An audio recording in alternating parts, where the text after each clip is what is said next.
ചൂത് കളിച്ച് കുടുംബം കുളം തോട്ടിട്ട് ഇറങ്ങി പോയപ്പോ ഇവൻ പറഞ്ഞ വലിയ വർത്തമാനൊക്കെ എല്ലാവർക്കും ഓർമ്മയുണ്ട്. അതും എന്തൊക്കെ പറഞ്ഞിട്ടാ ഇവിടെ നിന്ന് ഇറങ്ങിപ്പോയത്? നശിപ്പിച്ചതെല്ലാം തിരിച്ചെടുക്കാനുള്ള കാശും കൊണ്ട് ഇവിടെ കാലുകുത്തുന്നു. മതി, ഒന്നുമില്ലേലും അവൻ വന്നല്ലോ. ഈ തറവാട്ടിൽ അവസാനമായിട്ട് നടക്കാൻ പോണ ഒരു നല്ല കാര്യ. അതൊക്കെ ശരിയാ, പക്ഷെ ലക്ഷ്മിയുടെ വാക്ക് കേട്ടോണ്ടാ ഇന്ദുവിന്റെ കല്യാണം നിശ്ചയിക്കാൻ ഞങ്ങൾ ഇങ്ങോട്ട് വന്നത്. പൊന്നാരനിയൻ വന്നപ്പോ ഇനി നമ്മൾ തമ്മിൽ പറഞ്ഞുറപ്പിച്ച കാര്യങ്ങൾക്ക് വല്ല മാറ്റം ഉണ്ടെങ്കിലേ ഇപ്പോഴേ തുറന്നു പറയണം. പിന്നെ ഇവളുടെ കല്യാണം നടത്താനായിട്ട് ഞങ്ങളുടെ കാല് പിടിക്കാൻ വന്നേക്കരുത്. അവൻ ഒരു അഭിപ്രായവും പറയാനില്ല. നിങ്ങളോടൊക്കെ പറഞ്ഞ വാക്ക് മാറ്റാനും പോണില്ല. എല്ലാരും കൂടി ഈ കുട്ടിയെ സന്തോഷമായിട്ടൊന്ന് കെട്ടിച്ചയച്ചാ മതി. വിവരം ഉണ്ടോ നിങ്ങളുടെയൊക്കെ കാരണവന്മാർക്ക്? പണ്ട് ഈ തറവാട് പണിതപ്പോ ഒരു 3-4 തേക്ക് കൂടി കയറ്റിയിരുന്നെങ്കിൽ കാശ് ഇപ്പൊ എത്ര വാരായിരുന്നു? മരം വളരെ കുറവാ, കല്ലിനാണേ വിലയില്ല. എന്നാ താനൊരു ലോഡ് കല്ലിന്റെ വീട്ടിൽ ഇറക്കിത്താടോ. കാരണം അല്ല ഏട്ടാ, എത്ര നേരം ഇയാൾ അളക്കാൻ തുടങ്ങിയിട്ട് അവിടെ? താനിപ്പോ ഉള്ളതിന്റെ വില പറഞ്ഞാൽ മതി. അകത്തളത്തിലെ തൂണൊക്കെ ഈട്ടിക്കൊണ്ട് തന്നെയാ. പക്ഷെ മച്ചു തേക്കാം. അതുമല്ല, കെട്ട് കുമ്മായവും ചെത്തുകല്ലും കൊണ്ടാ. പൊളിക്കണ കാശ് എന്റെ കയ്യിൽ നിന്ന് പോവും. ഇനി നിന്റെ ചെറിയേട്ടൻ കല്യാണത്തിന് കൂടിയില്ലെന്ന് പറഞ്ഞ് കണ്ണു നിറയ്ക്കണ്ട. ഇത്തിരി പൊക്കോവണ്ണം കൂടിയെന്നുള്ളൂ. ഇവളിപ്പോഴും അങ്ങനെ തന്നെ ഉണ്ട്. എന്നാലും ചെറിയേട്ടൻ ഇപ്പോഴെങ്കിലും ഒന്ന് വന്നല്ലോ. ഏയ്, ആ സ്വഭാവത്തിനൊരു മാറ്റമില്ല. പഴയ പൊട്ടിപ്പിണ്ണ തന്നെ അല്ലടി. ആരേതാ? വഴി കിടന്ന് കിട്ടിയതാ. വഴിന്നോ? നമ്മള് പണ്ട് സ്കൂളിൽ നിന്നൊക്കെ വരുമ്പോ വഴി കിടന്ന് കണ്ണാടി തുണ്ട്, ചിപ്പി, ബട്ടൺസ് അതുപോലെയുള്ള കുന്ത്രാണ്ടകളൊക്കെ ഇട്ട് വരുന്നില്ലേ? അതൊക്കെ എടുത്ത് നമ്മള് കീശയിലിടുവായിരുന്നില്ലേ? അതുപോലെ വഴിയിൽ നിന്ന് ഒരു കുന്ത്രാണ്ടത്.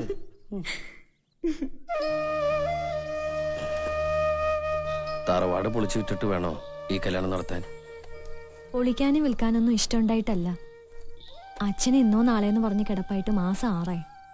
രാഘവേട്ടനെയും കുട്ടികളെയും വിട്ട് ഞാൻ എത്ര നാളാച്ച എവിടെ നിന്ന് നിൽക്കുക? ഇന്ദുവിന് ഒറ്റയ്ക്ക് അച്ഛനെ നോക്കാനാവോ? അച്ഛന്റെ കാലം കഴിഞ്ഞ പിന്നെ ഇവക്ക് ആരാ ഉണ്ടാവുക? തിരിഞ്ഞു നോക്കില്ല എന്റെ ഏട്ടന്മാര്. എന്റെ ഇന്ദുവിന്റെ പേരിലാ തറവാട്. അത് എഴുതി കൊടുക്കാന്ന് പറഞ്ഞിട്ടാ അവരിങ്ങനെ ഒരു ആലോചന കൊണ്ടുവന്നതും സകല ചെലവുകൾ വഹിച്ചോളാന്ന് പറഞ്ഞതും. അല്ലെങ്കിൽ തന്നെ ഇത്രയും വലിയൊരു പുര അടിക്കാനും തെളിക്കാനൊക്കെ ഉള്ള വക ആർക്കാ ഉള്ളത്? അതുകൊണ്ടാ അറയും പുരയൊക്കെ പൂട്ടി അച്ഛൻ ഈ ചാവടിയിലേക്ക് താമസാക്കിയത്. അവരത് പൊളിക്കേ വിക്കേ എന്താ ചായിക്കോട്ടെ. ഈ പെണ്ണൊന്ന് രക്ഷപ്പെട്ടാ മതിയെന്നേ ഉള്ളൂ എനിക്ക്. നിനക്ക് അച്ഛനെ കാണണ്ടേ? വേണ്ട, അച്ഛൻ അറിയണ്ട ഞാൻ വന്നത്. ഞാൻ ഉണ്ടാക്കി വെച്ച കടവും ബാധ്യതയൊക്കെ തീർത്തിട്ടേ അച്ഛന്റെ മുമ്പിൽ വരുള്ളൂ എന്ന് പറഞ്ഞ് ഞാൻ ഇറങ്ങിപ്പോയതാ. ആ വാക്ക് തെറ്റിക്കണ്ട. എനിക്കൊരല്പ സമയം കൂടി വേണം. ആ വാക്ക് ഞാൻ തെറ്റിക്കില്ല.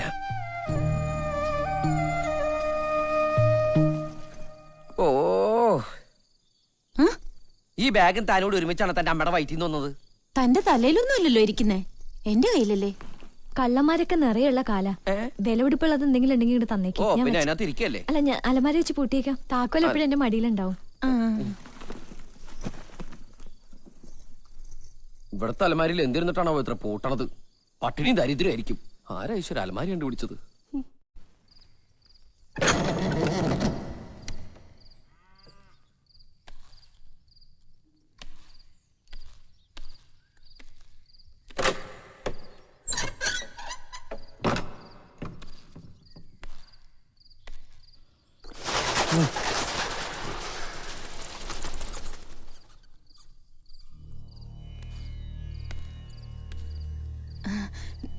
ഞാനും വന്നോട്ടെ.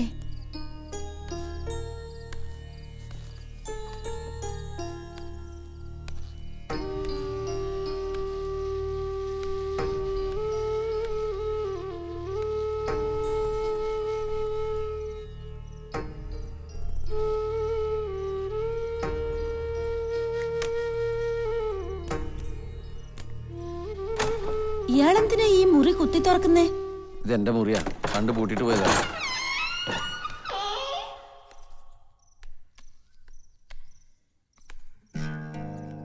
ഇതാരുടെ ഇതൊക്കെ?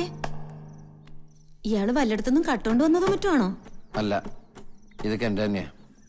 അയ്യടാ, അയ്യപ്പൻ വിളക്കിന് അലാവുദ്ദീൻ എന്താ കാര്യം? അലാവുദ്ദീനാ?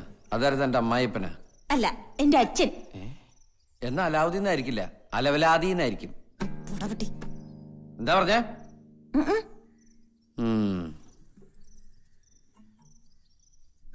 അല്ല, ഇയാളുടെ മുറിയിൽ എന്താ ഈ കൊട്ടും വാദ്യമൊക്കെ? ആരുടെ ഈ വീണ? ഇത് എന്റെ അമ്മയുടെ വീണയാ. എന്റെ വീണയാ.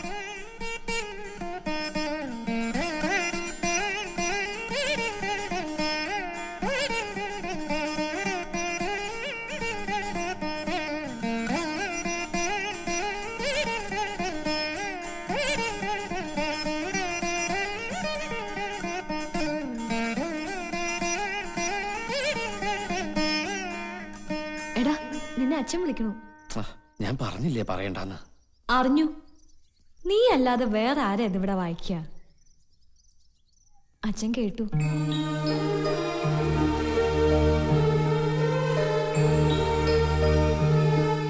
മാപ്പ് തരണം ഈ മഹാഭാവിക്ക്.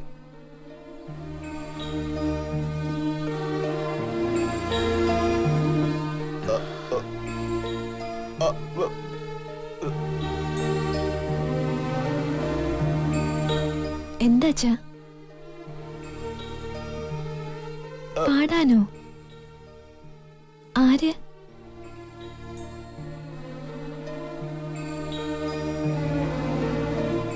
നീയൊന്ന് പാടൂന്ന്. അമ്മ നിന്നെ പഠിപ്പിച്ച എന്തെങ്കിലും ഒന്ന് പാടാൻ. ഒക്കെ മറന്നുപോയി അച്ഛാ. മനസ്സിന്ന് നല്ലതൊക്കെ എവിടെയൊക്കെ പോയി. ഒരു വരിയെങ്കിലും ഒന്ന് മൂളിക്കൂടെ നിനക്ക്? ഡാ, പാവത്തിന്റെ ഒരു ആഗ്രഹല്ലേ?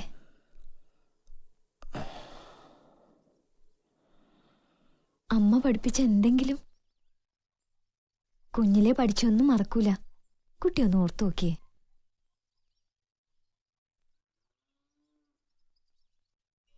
ആ തോപ്പ് മുതൽ ഇവിടം വരെ ഞങ്ങളുടേതായിരുന്നു. ഇപ്പൊ അതെല്ലാം ഇവിടെയുള്ള ഒരു വല്യത്താന്റെ കയ്യിലാ. എല്ലാം തൊലച്ചു. ആര്? ഞാൻ തന്നെ. മിടുക്കൻ. എങ്ങനെ ഒപ്പിച്ചു? കളിച്ചു കളഞ്ഞതാ. എന്ത് കളിച്ച്? ചൂത് കളിച്ച്. ഇവിടെ മാത്രമുള്ള ഒരു ഏർപ്പാടാ. അമ്മച്ചിപ്പൂരത്തിന് എല്ലാ കരയെന്നും കളിക്കാരെത്തും. കള്ളന്മാരാ കൂടുതലും. പലപ്പോഴും വെട്ടും കുത്തും വരെ നടന്നിട്ടുണ്ട്. അതിപ്പോയി പെട്ടതാ. തോറ്റപ്പോ വാശിയായി. കാശിന് വേണ്ടിയിട്ട് ഇതിന്റെയൊക്കെ ആധാരം വീട്ടിൽ നിന്ന് കട്ടെടുത്ത് വല്യത്തേന്റെ അടുത്തോണ്ട് പണം വെച്ചു.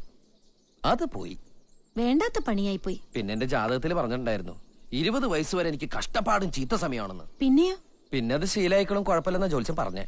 അപ്പൊ ജീവിതം മുഴുവനും തനിക്ക് ചീത്ത സമയാ? ഇനിയിപ്പൊ അങ്ങോട്ട് ശുക്രനാ. വൈകാതെ വല്യത്താന്റെ കയ്യിൽ നിന്ന് എല്ലാം തിരിച്ചു വാങ്ങും. അതിനുള്ള കാശിപ്പം തന്റെ കയ്യിലുണ്ടോ? കയ്യിലില്ല, പക്ഷെ കയ്യെത്തും ദൂരത്തുണ്ട്. എന്നുവെച്ചാ? തന്റെ ബാഗിലോ ഒരു കടുങ്കഥ പറഞ്ഞാടോ. കാശ് കൊടുത്ത് ഞാൻ ഈ വയലൊക്കെ തിരിച്ചു വാങ്ങും. എന്നിട്ട് വിത്ത് വിതയ്ക്കും, കൊയ്യും. കൊയ്ത്ത് നടക്കുമ്പോ ഞാൻ എന്റെ അച്ഛനെയും തോളിക്കേറ്റി അതിന്റെ ഇടയിൽ കൂടി മുതലാളിയായിട്ട് അങ്ങനെ നടക്കും. അച്ഛന് വലിയ സന്തോഷാവും. പിന്നെ ദാ അവിടെ ഒരു നല്ല കൊച്ചു വീട്. അവിടെ ഞാനും എന്റെ അച്ഛനും. നിങ്ങൾ രണ്ടുപേരും മാത്രായ ബോറടിക്കില്ലേ? കൂട്ടിനൊരാളാവാം, പക്ഷെ വലിയ സൗന്ദര്യമൊന്നും വേണ്ട. ഒരു സാധാരണ ഐശ്വര്യ പോലെ ഒരു പെണ്ണ്. ഓ, എന്നാ പിന്നെ ഐശ്വര്യ റോയ് തന്നെ കെട്ടിക്കൂടെ? അല്ല, അവർക്ക് അവരുടേതായ ചില സ്വപ്നങ്ങൾ ഉണ്ടാവില്ലേ? നമ്മൾ പെട്ടെന്ന് പറയുമ്പോ അതൊരു ബുദ്ധിമുട്ടായാലോ. എന്നെ പറ്റി എന്താ വിചാരിക്കുക? എന്നിട്ടെന്താ, ഞങ്ങളും ഞങ്ങളുടെ കുട്ടികളും അവരുടെ മക്കളും ഒക്കെ ആയിട്ട് അങ്ങനെ സന്തോഷമായിട്ട് ജീവിക്കും. വലിയ അത്യാഗ്രഹമൊന്നുമില്ല കേട്ടോ. ഒരു 10-100 വർഷം കഴിഞ്ഞുകൂടി പോയാ മതി. ചില്ലറ മോഹമൊന്നുമല്ല. ഒക്കെ നടക്കുന്നേ. എന്റെ സ്വപ്നവും തന്റെ സ്വപ്നം ഒക്കെ നടക്കും. എന്റെ കാര്യം എനിക്കറിയില്ല. താൻ ധൈര്യമായിട്ടിരിക്കണോ? ഞാൻ തന്റെ കൂടെ ഉണ്ട്. നമ്മളിപ്പോ ബെസ്റ്റ് ഫ്രണ്ട്സ് ആയില്ലേ? തന്നെ കെട്ടാൻ പറ്റില്ലെന്നെങ്ങാനോ ചെക്കൻ പറഞ്ഞ ഇടിച്ച് ഞാൻ എന്റെ പരിപ്പെടുക്കും. അല്ലെങ്കിൽ ഞാൻ വേറെ എന്തെങ്കിലും എടുക്കും. ഫെലിക്സ് പാവാ, എന്തെങ്കിലും കുടുക്കില് പെട്ടതാവും. എന്നാ ഞാൻ തന്റെ കൂടെ വന്ന് അയാൾ ആ കുടുക്കി നൂരി തന്റെ കയ്യിലിട്ട് തരും. പോരെ? താൻ വാ. വാടോ.